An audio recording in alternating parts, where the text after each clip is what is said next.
அஸ்லாம் வலைக்கும் ஃப்ரெண்ட்ஸ், இது ஒரு அவேர்னஸ் வீடியோ தான். நிறைய பேருக்கு இதை பற்றி தெரிஞ்சிருக்கும். தெரியாதவங்களுக்காக இந்த நியூஸ் கண்டிப்பாக யூஸ்ஃபுல்லாக இருக்கும். நம்ம நேற்று வரைக்கும் வாங்கிட்டு இருந்த கேஸ் இப்போதைக்கு இனிமே ரொம்பவே கஷ்டப்பட்டு தான் நம்மளுக்கு கிடைக்க போகுது, நம்ம கைக்கு வரப்போகுது. அதுவும் சில பேருக்கு கிடைக்காமலும் போக போகுது. அதனால் ரொம்ப பார்த்து நீங்கள் கேஸை யூஸ் பண்ணணும். ஏன்டா நம்மளுக்கு இந்த நிலைமை நீங்கள் நினச்சிங்கன்னா, ஈரானில் நம்ம நடக்கிற வார்னால நம்மளுக்கு என்ன பிரச்சனை நம்ம நினச்சிட்டு இருந்தோம்.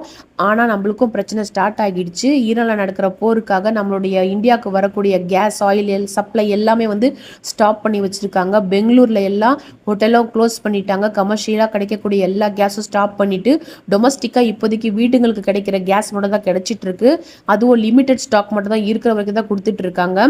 நம்ம ஏற்கனவே புக் பண்ணி வச்சிருக்கிறவங்களுக்கு ஓரளவுக்கு பரவாயில்ல. இனிமே புக் பண்ற ஆளுங்களுக்கு சுத்தமாக கிடைக்கவே கிடைக்காதுன்னு சொல்லியிருக்காங்க. அதனால இருக்கிற கேஸை பார்த்து நீங்க செலவு பண்ணணும். இந்த நோன்பு காலத்துல நம்ம ரமலான் மாதத்துல நம்மளுக்கு அதிகமாக சமைக்கிற வேலை தேவைப்படும்.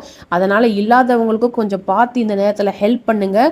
இந்த நேரத்தில் இண்டக்ஷன் ஸ்டவ், எலக்ட்ரிக் குக்கர், விறகடுப்பு இந்த மாதிரி யூஸ் பண்ணிக்கோங்க. இதுன்னு இல்லை, இதை வச்சு நிறைய பிரச்சனைகளும் ஸ்டார்ட் ஆகும்னு சொல்லியிருக்காங்க. இனி இதே தொடர்ந்துட்டே இருந்துச்சுன்னா நம்மளோட கேஸோடைய விலையும் அதிகமாகும்னு சொல்லியிருக்காங்க. இதுக்கெல்லாம் ஒரே வழி, நம்ம ரமலான் மாதத்தில் ஈரான் நாட்டுக்காகவும் இந்த மாதிரி பிரச்சனைகளுக்காகவும் நம்ம நாட்டு மக்களுக்காகவும் எல்லாருக்காகவும் நம்ம அல்லாஹ்விடத்தில் துவா செய்யணும்னு இந்த வீடியோவில் நான் கேட்டுக்கிறேன். அஸ்ஸலாமு அலைக்கும்.